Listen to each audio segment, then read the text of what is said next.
All across America are good, decent folks who meet their obligations each and every day. They work hard. They support their families. They try to make an honest living the best they can. And this weekend, many are sitting down to pay the taxes they owe. Not because it's fun, but because it's a fundamental responsibility of our citizenship. But in tough times, when many families are having trouble just making it all work, tax day can seem even more daunting.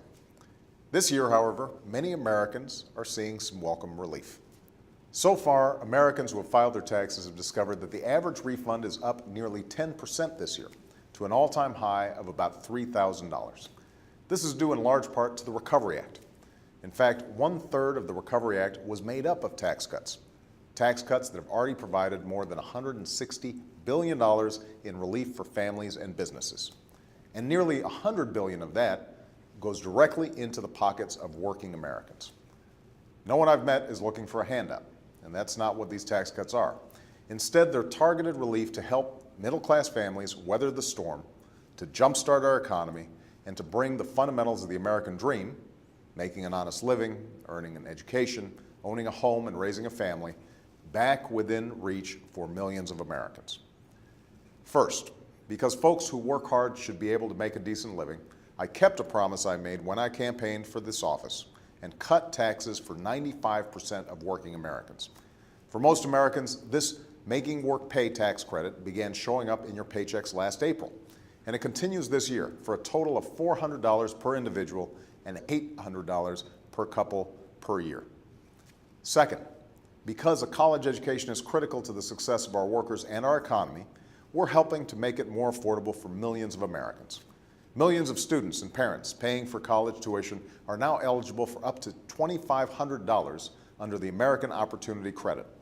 Along with a host of other steps we've taken, this will help us reach our goal of once again having the highest proportion of college graduates in the world by 2020.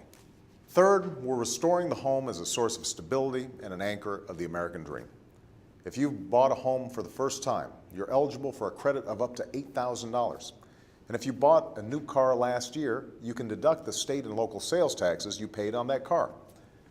Fourth, whether you bought a home for the first time or you've owned one for a long time, if you invested in making your home more energy efficient with certain improvements like new insulation or windows, or you plan to this year, you're eligible for up to $1,500 in new tax credits.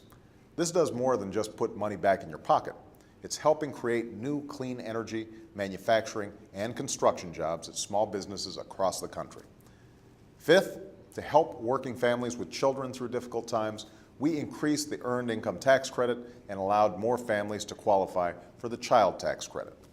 Finally, for those who lost their jobs in the recession and need some help getting back on their feet, we provided a 65% tax credit to help cover the cost of health care, and we made sure the first $2,400 in unemployment benefits is tax-free. These are among the tax breaks and savings that are available to over 100 million Americans right now. It's also important to note that the new health reform law includes the largest middle-class tax cut for health care in history. And once it's implemented, millions of Americans will finally be able to purchase quality, affordable care and the security and peace of mind that comes with it. And one thing we have not done is raise income taxes on families making less than $250,000 a year. That's another promise that we've kept. We've also made it easy to find out what's owed to you and your family.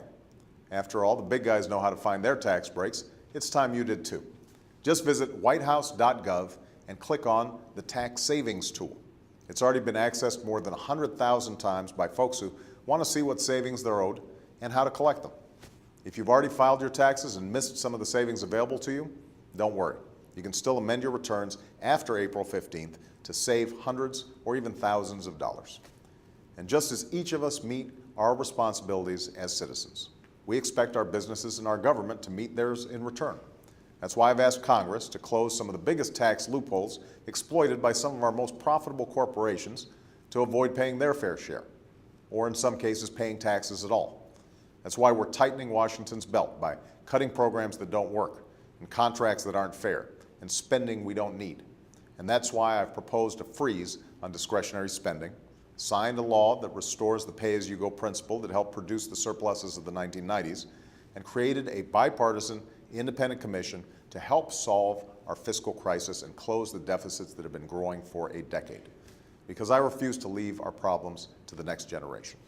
It's been a tough couple of years for America, but the economy is growing again. Companies are beginning to hire again. We are rewarding work and helping more of our people reach for the American dream again. And while there's no doubt we still face a long journey together, with more steps to take, more obstacles to overcome, and more challenges to face along the way, if there's one thing on which the people of this great country have convinced me, it's that the United States of America will recover stronger than before. Thanks for listening, and have a great weekend.